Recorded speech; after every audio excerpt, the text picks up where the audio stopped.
Hey everyone, welcome back to the studio. I hope you're having a wonderful day so far. Before we begin, I'd like to thank Skillshare for sponsoring this video. Skillshare is an online learning community where you can learn a new hobby or skill no matter how busy your life is. I'm going to talk a little bit about how Skillshare has fit into my life later on in the video. But first, grab your notebook, journal, sketchbook, whatever you want, and let's hang out together while we chat.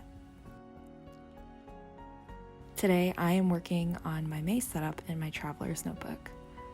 I've started off with a calendar page, which I've decorated using my airmail printable planning kit available on my website, and I'm also going to use that same theme for my weekly spread later on.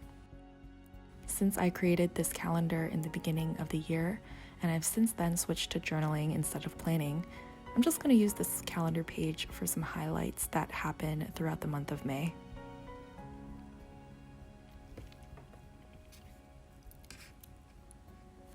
For today's topic, I wanted to talk about my interests beyond journaling and stationery. I definitely consider myself to be a jack of all trades, and for a long time, I felt like that was a detriment. I think that there is a lot of emphasis on finding a specialty and really excelling at one thing to focus on. I think there's a lot of benefit to that, and since society really emphasizes it, I used to feel like having a lot of interests made me seem indecisive or like I had a short attention span for all these different hobbies. However, I think there are some pros to having a lot of interests. Instead of feeling like I'll never see something through or that I have a short attention span, I like to think of it more like I am multi-disciplinary. In a way, my many interests have helped me create Serica Studio. Not only do I know about journaling and stationery, but I've also had to utilize skills in photography, videography, copywriting, graphic design, and web design. I've had an interest in all of those things at some point in my life, and this channel and my website is how they all came together. There are some other things that haven't been featured yet on this channel that I'm interested in. For example, I like to sew clothing for my dogs. I've made a few coats for them for really cold winter days or just to look cute, and I'm not ever going to monetize that. I don't ever plan to sell dog jackets or bandanas. It's just something that I like to do for fun. I also enjoy crocheting, even though I've never really been able to make anything other than a few coasters here and there. I've recently started to become interested in bookbinding, and I've made a total of 3 sketchbooks so far. I'm still working on my technique with Coptic stitching, but it's just super fun, and I love just zoning out while I stitch pages together. Some things that I want to try in the future are making miniatures, making sculptures from polymer clay, improving my portraiture and my figure drawing, and getting back into oil painting. This sounds like a really long list, but I don't plan to do all of this at the same time. I picture myself learning new things for my whole life. I definitely consider myself a lifelong learner.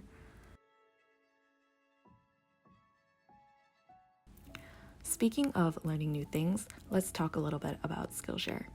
Like I said before, it's an online learning community with thousands of classes on different skills and hobbies by professionals. There are classes on calligraphy, watercolor, and illustration, just to name a few things that I'm interested in. I've been learning how to write with a dip pen from a class by Bryn Chernoff. It's called Calligraphy Essentials, a 10-Day Challenge. You can see that I'm using a dip pen later on in this video. It's easy to fit these classes into your life since there are so many classes of all different difficulties and lengths.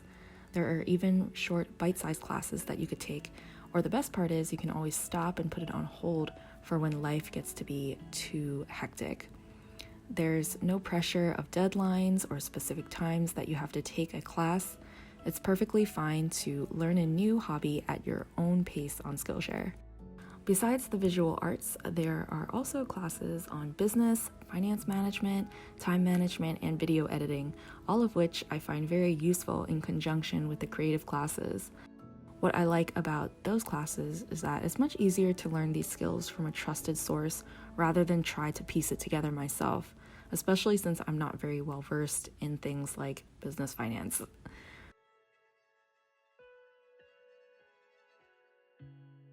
Skillshare was kind enough to let me give you an opportunity to learn from them, and the first 500 subscribers to click the link in the description will get 2 free months of premium membership.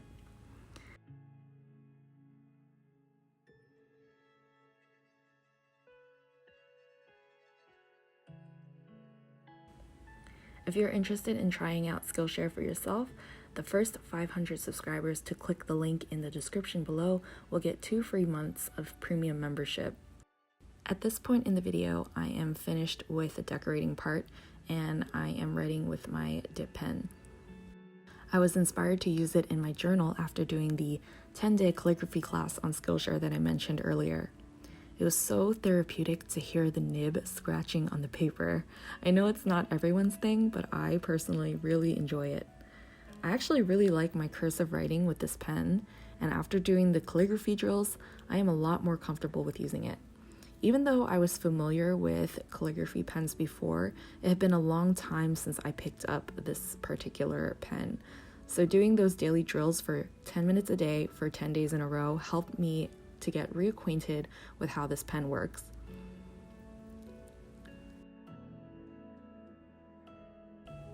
I've kind of written about today's topic on this page here along with a quote. I'd love to know what your hobbies are. Tell me every single thing that you're interested in besides journaling and stationery. If you were ever feeling like you had too many interests, I just want to reassure you that you're not alone. It's not a bad thing at all. And don't ever let anyone make you feel like you're scatterbrained for liking so many things. Or maybe you just have one thing that you focus 100% of your energy towards, and that is also amazing. We all learn in different ways. Alright, that's pretty much it for my May setup.